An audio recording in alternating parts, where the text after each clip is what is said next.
Hi friends, அனைவருக்கும் வணக்கம். நம்மளோட உடம்புல நோய் எதிர்ப்பு சக்தியை அதிகரிக்கக்கூடிய மூலிகை பொருட்கள்னு ஒரு 5 மூலிகை பொருட்கள் இருக்குங்க. அந்த மூலிகை பொருட்களோட வேலை என்னென்ன, அது நம்மளோட உடம்புல போயிட்டா நம்மளோட உடம்புல ஏற்படுத்தக்கூடிய மாற்றங்கள் என்னென்ன, எந்தெந்த நோய்களுக்கெல்லாம் இது ஒரு சிறந்த தீர்வாக இருக்கும், இது சாப்பிட்றதுனால அந்த பிரச்சனைகள்லாம் முழுமையாக குணமடைச்சிருமா அப்படிங்கிறத பற்றியெல்லாம் விரிவாக இந்த வீடியோ பதிவுகள் மூலம் உங்ககிட்ட நான் சொல்லணும்னு நினைக்கிறேன். அதுக்கு முன்னாடி நம்ம சேனலை சப்ஸ்கிரைப் பண்ணிவிட்டு அப்படியே பக்கத்தில் இருக்கும் நோட்டிஃபிகேஷனுக்கான பெல் ஐக்கானை கிளிக் பண்ணி வச்சுக்கோங்க. அது மட்டும் இல்லாமல் வீடியோவை ஸ்கிப் பண்ணாமல் முழுசாக பாருங்கள். அப்போ தான் நான் சொல்ல வர பயனுள்ள தகவல்கள் உங்களுக்கு புரியும். இப்போ வாங்க நம்ம வீடியோக்குள்ளே போகலாம்.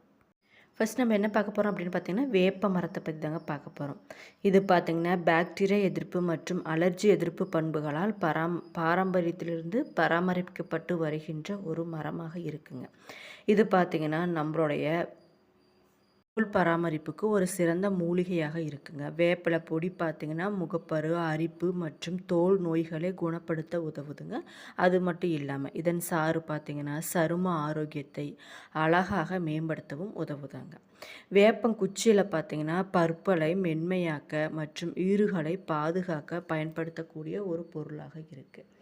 குறிப்பாக சொல்லணும்னா வில்லேஜ் புறம்லாம் வேப்பங்குச்சியில் இன்னுமே பல் துலக்கிட்டு வரதை நம்ம பார்க்குறோம். வேப்பிலை பொடி பொடுகு மற்றும் முடி உதிர்வை குறைக்க பயன்படுதாங்க. அது மட்டும் இல்லாமல் இந்த வேப்பம்பூ சாப்பிட்றதுனால செரிமானத்தை மேம்படுத்துவதோடு மட்டும் இல்லாமல் குடல் புழுக்களை அழிக்கவும் இது உதவுதாங்க. குறிப்பாக சொல்லணும்னா இந்த வேப்பம்பூவு, பழம், மரம் இது எல்லாமே மருத்துவ குணங்கள் நிறைஞ்சதாங்க இருக்குது. அது மட்டும் இல்லாமல் இது தோல் பராமரிப்புக்கும், வாய் சுகாதாரத்துக்கும், முடி பராமரிப்புக்கும், செரிமான பிரச்சனைக்கு, இது மாதிரியெல்லாம் நிறைய பிரச்சனைகளுக்கு இது ஒரு சிறந்த தீர்வாக இருக்குங்க. அடுத்து நம்ம என்ன பார்க்க போகிறோம் அப்படின்னு பார்த்தீங்கன்னா, அஸ்வகந்தா தாங்க. அஸ்வகந்தா பார்த்தீங்கன்னா அமுக்கரா கிழங்கு அப்படின்னு கூட சொல்லுவாங்க. இது ஒரு பாரம்பரிய ஆயுர்வேத மூலிகையாக இருக்குது. இது பார்த்திங்கன்னா நம்மளோட மன அழுத்தம், சோர்வு மற்றும் தூக்கமின்மை போன்ற பிரச்சனைகளை சரி செய்ய உதவுதாங்க.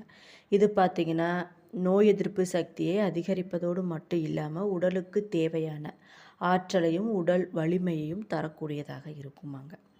இது சாப்பிட்றதுனால மன அழுத்தம் மற்றும் கவலை ஆகியவற்றிற்கு குறைக்க உதவுதாங்க. அது மட்டும் இல்லாமல் தூக்கமின்மை பிரச்சனைகள் இருந்துச்சுன்னா அந்த தூக்கமின்மை பிரச்சனையை நீக்கி ஆழ்ந்த உறக்கத்தை நமக்கு கொடுக்கக்கூடியதாக இருக்குது.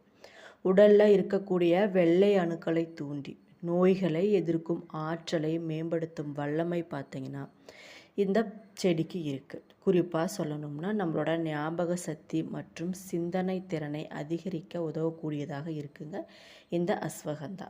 குறிப்பாக சொல்லணும்னா நம்மளோட உடல் சோர்வை போக்கி தசை வலிமையை அதிகரிக்கக்கூடிய பண்பு பார்த்திங்கன்னா இந்த அஸ்வகந்தாவுக்கு நிறையவே இருக்குது.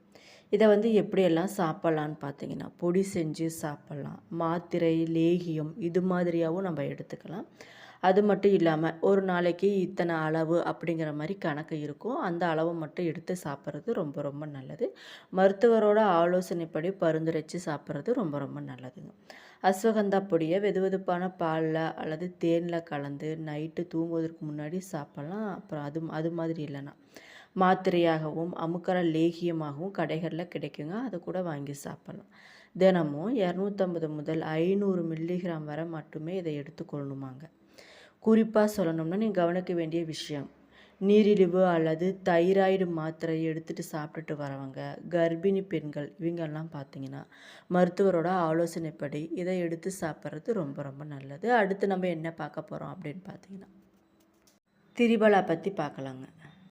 திரிபலா அப்படிங்கிறது பார்த்திங்கன்னா கடுக்காய், தாண்டிக்காய் மற்றும் நெல்லிக்காய் இவையோட கூட்டு கலவை தாங்க திரிபாலான்னு சொல்லுவோம். இது பார்த்திங்கன்னா சக்தி வாய்ந்த ஒரு மூலிகை சேர்க்கையாக இருக்குங்க. இது பார்த்திங்கன்னா சிறந்த நச்சு நீக்கியாக செயல்படுது நம்மளோட உடம்புல. மலச்சிக்கலை போக்குவதற்கும் செரிமானத்தை மேம்படுத்துவதற்கும் உடலில் நோய் எதிர்ப்பு சக்தியை அதிகரிக்கவும் இது பெரிதும் பயன்படுத்தப்பட்டு வருதுங்க. குறிப்பாக சொல்லணும்னா இந்த திரிபலாவோட பயன்கள் என்னன்னு பார்த்தீங்கன்னா செரிமான பிரச்சனை, மலச்சிக்கலுக்கு சிறந்த தீர்வாக இருக்குங்க. எடை குறைக்கணும்னு நினைக்கிறவங்க இதை சாப்பிட்லாம். நம்மளோட கண் பிரச்சனைகளுக்கு இது சிறந்த தீர்வாக இருக்குங்க. சரும பராமரிப்புக்கும் சரி, நம்மளோட உடம்புல நோய் எதிர்ப்பு சக்தியை அதிகரிக்கணும் அப்படின்னாலும் இதை சாப்பிட்லாம். நம்மளோட குடல் இயக்கத்தை சீராக்கி நாள்பட்ட மலச்சிக்கலை போக்க ஒரு சிறந்த மலமிளக்கியாக இது செயல்படுதுங்க. நம்மளோட உடலில் இருக்கக்கூடிய நச்சுக்களை, அதாவது தேவையில்லாத நச்சுக்களை நீக்கி வளர்ச்சிதை மாற்றத்தை மேம்படுத்துவதால் உடலில் எடையை கட்டுப்படுத்தவும் இது உதவுதாங்க. பார்வை திறனை தெளிவாக்கவும் கண் தொடர்பான பிரச்சனைகளை தடுக்கவும் இது பெரிதும் உதவுவதாக ஆய்வில் கூட சொல்லியிருக்காங்க. இரத்தத்தை சுத்திகரித்து சருமத்திற்கு பொலிவு தரக்கூடியதாக இருக்கும். முகப்பரு போன்ற பிரச்சனைகளையும் இது தடுக்கக்கூடியதாக இருக்குங்க.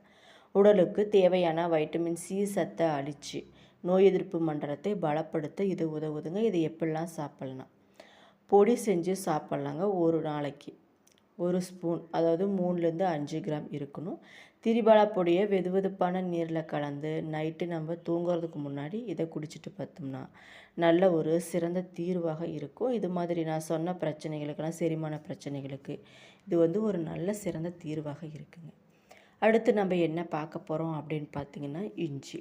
இது பார்த்திங்கன்னா நம்ம தினமுமே நம்மளோட சமையல் கட்டில் பயன்படுத்தக்கூடிய ஒரு பொருள் தாங்க. இதில் ஏகப்பட்ட மருத்துவ குணங்கள் இருக்குது. நமக்கு தெரியாத மருத்துவ குணமும் இதில் நிறையவே இருக்குங்க. அது என்னன்னு பற்றி இப்போ நான் சொல்கிறேன். இஞ்சி பார்த்திங்கன்னா நம்மளோட சமையலில் சுவையை கூட்டுவதோடு மட்டும் இல்லாமல் செரிமானத்தை மேம்படுத்துதல், சளி, இருமல் மற்றும் மூட்டு வலியை குறைத்தல் பிரச்சனைகளுக்கு ஒரு சிறந்த எண்ணற்ற மருத்துவ குணங்கள் படைத்த ஒரு பொருளாக இருக்குங்க. இதனுடைய முழுமையான பலன்கள் நம்ம ஃபுல்லாக சாப்பிடும்போது கிடைக்கக்கூடியதாக இருக்குங்க. இதனோட மருத்துவ குணங்கள்லாம் என்னன்னு பார்த்தீங்கன்னா, செரிமான பிரச்சனைக்கு இது பயன்படுதுங்க. நம்மளோட சளி, இருமல் தொல்லைகளுக்கு இது ஒரு சிறந்த தீர்வாக இருக்கும். நோய் எதிர்ப்பு சக்தியை நம்மளோட உடம்புல அதிகப்படுத்துறது இந்த இஞ்சியோட வேலையாக இருக்குது. அஜீரணம், குமட்டல் மற்றும் வயிற்று உப்புசம் இது மாதிரி விஷயத்தெல்லாம் குணப்படுத்த இந்த இஞ்சி மிகவும் பயன்படக்கூடியதாக இருக்குங்க. மழை காலத்தில் ஏற்படக்கூடிய தொண்டை வலி, இருமல், சளி இது மாதிரி தொந்தரவுகளுக்கு எதிராக செயல்பட்டு இந்த இஞ்சி நமக்கு நல்ல ஒரு ரிசல்ட்டை தரக்கூடியதாக இருக்குங்க. இயற்கையான வலி நிவாரணியாக செயல்பட்டு தசை மற்றும் மூட்டு வலிகளையும் இது குறைக்கக்கூடியதாக இருக்குது. வலி நிவாரணியாக செயல்படுதுங்க. குறிப்பாக சொல்லணும்னா நம்மளோட உடலில் நோய் எதிர்ப்பு சக்தியை அதிகரிக்கக்கூடிய வல்லமை பார்த்திங்கன்னா இந்த இஞ்சிக்கு நிறையவே இருக்குது. இஞ்சியை தட்டி தண்ணீரில் கொதிக்க வச்சு எலுமிச்சை மற்றும் தேன் கலந்து குடிக்கலாங்க. அப்படி இல்லைன்னா இதை சாப்பாட்டில் நம்ம அதிகமாக சேர்த்து சாப்பிடும்போது நிறைய மருத்துவ குணங்கள் இருக்குது. இப்படி நம்ம இஞ்சியை தட்டி போட்டு சுடுதண்ணில் கொதிக்க வச்சு கொஞ்சம் தேன், எலுமிச்சை கலந்து சாப்பிடும்போது சளி மற்றும் அஜீரணத்திற்கு மிகவும் சிறந்த ஒரு தீர்வாகவே இருக்குங்க. காலையில் வெறும் வயிற்றில் கொஞ்சம் இஞ்சி சாறுடன் தேன் கலந்து நம்ம குடிச்சிட்டு வந்தோம்னா உடலுக்கு புத்துணர்ச்சி தரக்கூடியதாக இருக்கும். தினமும் நம்ம சாப்பிடக்கூடிய உணவில் இஞ்சி, பூண்டு இது மாதிரி விஷயங்கள்லாம் நம்ம சேர்த்துட்டு வரலாம்.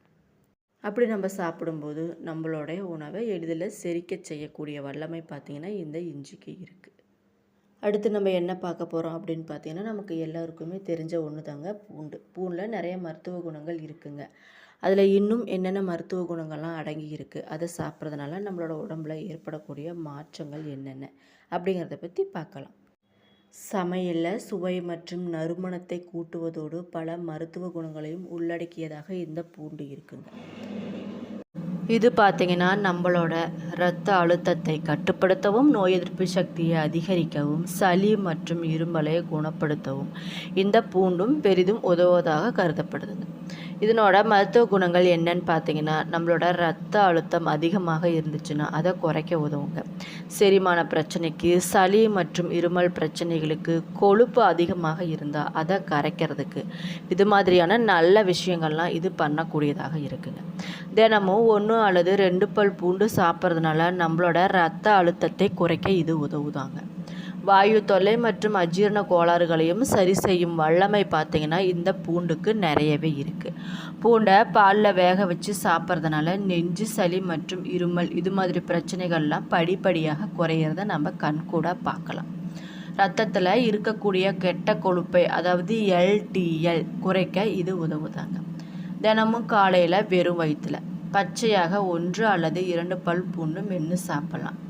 அப்படி இல்லைன்னா சமையலில் சாம்பார், காரக்குழம்பு, ரசம் இது மாதிரி சமையல் செய்யும்போது நம்ம தாராளமாக இந்த பூண்டை சேர்த்து சாப்பிடும்போது உடம்புக்கு ரொம்ப ரொம்ப நல்லது. அது மட்டும் இல்லாமல் பூண்டு குழம்பு அல்லது பூண்டு பால் இது மாதிரியெல்லாம் செஞ்சு சாப்பிட்டோம்னா நிறைய நன்மைகள் நம்மளோட உடம்புக்கு ஆரோக்கியமான விஷயங்கள்லாம் நிறைய நடக்கக்கூடியதை நம்ம கண்கூட பார்க்க முடியுங்க.